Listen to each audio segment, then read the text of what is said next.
চোখে হাত দিয়ে হয়তো ঠিকই জল আড়াল করেছেন স্কালোনি, সাংবাদিকও চেষ্টা করেছেন আবেগ নিয়ন্ত্রণ করতে, কিন্তু সত্যি কি তারা পেরেছেন?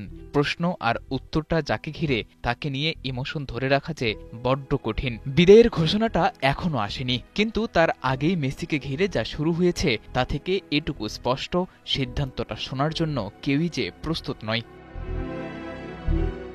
ঘরের মাঠ মনুমেন্টালের গ্যালারিতে মেসি মেসি চিৎকার করা সমর্থকরা যদি ৯০ মিনিট পর মেসির কণ্ঠে শুনতে পায় থ্যাংক ইউ, গুড বাই, মেনে নিতে পারবে তো? যখন শুনবেন মেসি নিজেও ম্যাচটা ঘিরে আবেগী, তখন প্রশ্নটাও যে অর্থহীন হয়ে পড়ে। কিন্তু তবুও প্রকৃতির নিয়ম তো মেনে নিতেই হবে। এটা আমার জন্য খুবই বিশেষ একটা ম্যাচ হতে যাচ্ছে, কারণ এটা শেষ কোয়ালিফায়ারের ম্যাচ। জানি না ভেনেজুয়েলার পর আর কোনো প্রীতি ম্যাচ বা অন্য কোনো ম্যাচ থাকবে কিনা, তবে এটা বিশেষ মুহূর্ত। তাই স্ত্রী, সন্তান, বাবা মা, ভাই বোন সবাই আমার সঙ্গে থাকবে। আমরা এভাবেই এটা উপভোগ করব। এরপর কি হবে আমি জানি না।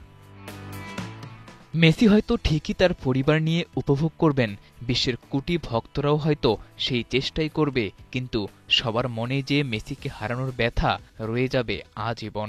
আর্জেন্টাইন গোলরক্ষক ফ্রাঙ্কো আরমানিও তাই জানিয়েছেন, সিদ্ধান্ত নেয়ার আগে মেসি যেন আবারও ভেবে নেয়। আমি মনে করি মেসির অবসরের জন্য কেউই প্রস্তুত নয়। ম্যাচের পর ও যেন ভীষণ ভেবে চিন্তেই সিদ্ধান্ত নেয়। আর্জেন্টাইন সমর্থকরা আর তাকে ঘরের মাঠে দেখতে না পেলেও অন্তত বিশ্বকাপ পর্যন্ত তাকে দেখা যেতে পারে আকাশে নীল ওই জার্সিতে। মেসিকে হারানোর ব্যথায় ভক্তদের রসদ বলতে আপাতত এটুকুই।